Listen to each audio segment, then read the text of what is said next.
காலையிலே எழுந்திருச்சு நாராயணா, கைய கால கழுவி விட்டு நாராயணா, பழைய சோத்த தின்னுப்புட்டு நாராயணா, பட்டநாமம் பறக்க சாத்தி நாராயணா அப்படின்னு அந்த காலத்துல பாடுவாங்க. எப்ப பாடுவாங்க? பழையதை நல்லா தின்னுப்புட்டு பாடுவாங்க. இப்பதான் பழசெல்லாம் வேண்டான்னு எல்லாரும் ஒதுக்கி தள்ளுறீங்களே, அது மனுஷங்களா இருந்தாலும் ஓல்டுன்னா வேண்டான்றீங்க. இந்த பழையதுல என்னெல்லாம் நல்லது இருக்குன்னு நான் சொல்றேன். இந்த ராத்திரி சாதத்துல, ஆறின சாதத்துல தண்ணியை ஊற்றி வச்சுட்டு காலையில எடுத்து அந்த சோத்தை அப்படி பார்த்தீங்கன்னா மல்லிகைப்பூ மாதிரி இருக்கும். லேசா புளிச்சுக்கிட்டு இருக்கும். வெள்ளைக்காரன் சொல்றான் நம்மள அப்படி லேசா புளிக்கிறதுல தான் சத்து இருக்குன்னுட்டு, இந்த பழையதுல நல்லா இப்படி உப்பை போட்டு ஒரு பச்சை மிளகாயை கடிச்சுக்கிட்டாலும் சரி, இல்லை இந்த சின்ன வெங்காயத்தை நல்லா உரிச்சு போட்டு கலக்கி ஒரு சாப்பிட்டீங்கன்னா, அதில் மட்டும் மெந்தியமும் போட்டு பாருங்களேன், அவ்வளவு நல்லா இருக்கும். மட்டும் தயிர் ஊற்றிக்கிடுங்க வேணுங்கிறவங்களுக்கு.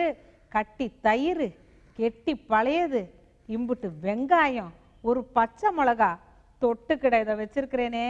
எங்கள் அப்பத்தா காலத்துலேருந்து நான் கற்றுக்கிட்ட ஒரே ஒரு ஊறுகாய் இதுதான்.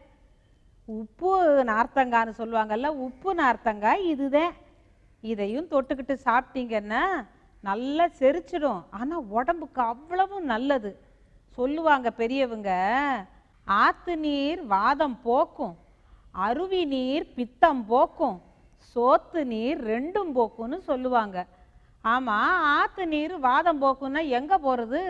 ஆறெல்லாம் தான் நாரிக்கிட்டு கிடக்கே. அருவி நீர் பித்தம் போக்கும்னா தினோமா குத்தாலத்துக்கு ஓடிட்டு இருக்க முடியும், தினோமா தண்ணி விழுந்துக்கிட்டு இருக்கு. அதெல்லாம் இல்லைங்க. வாதமும் போகணும் பித்தமும் போகணும்னா இந்த சோத்து நீருக்கு ஈடு ஒன்றுமே இல்லைங்க.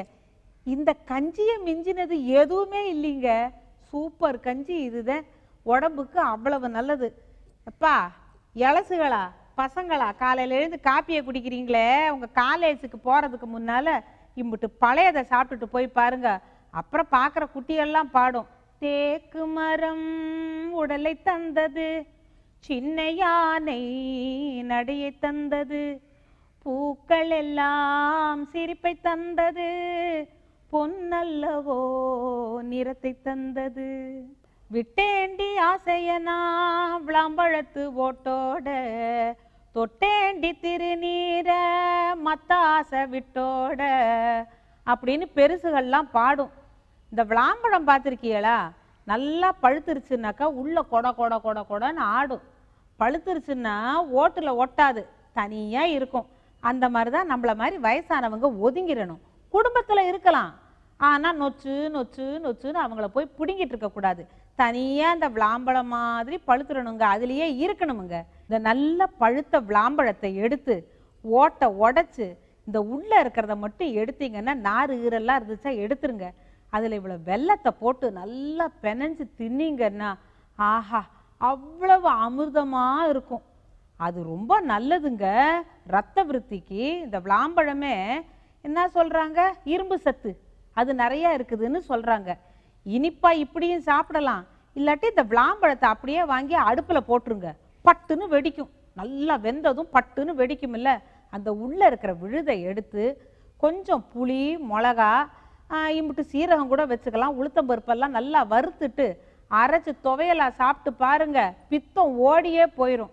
இந்த ரத்த விருத்தியெல்லாம் நல்லா இருந்தால் தானே உலகம் பிறந்தது எனக்காக, ஓடும் நதிகளும் எனக்காக அப்படின்னு நீங்கள் பாட முடியும், ஓடி ஆடி விளையாட முடியும். சாப்பிட்டு பாருங்க விளாம்பழத்தை.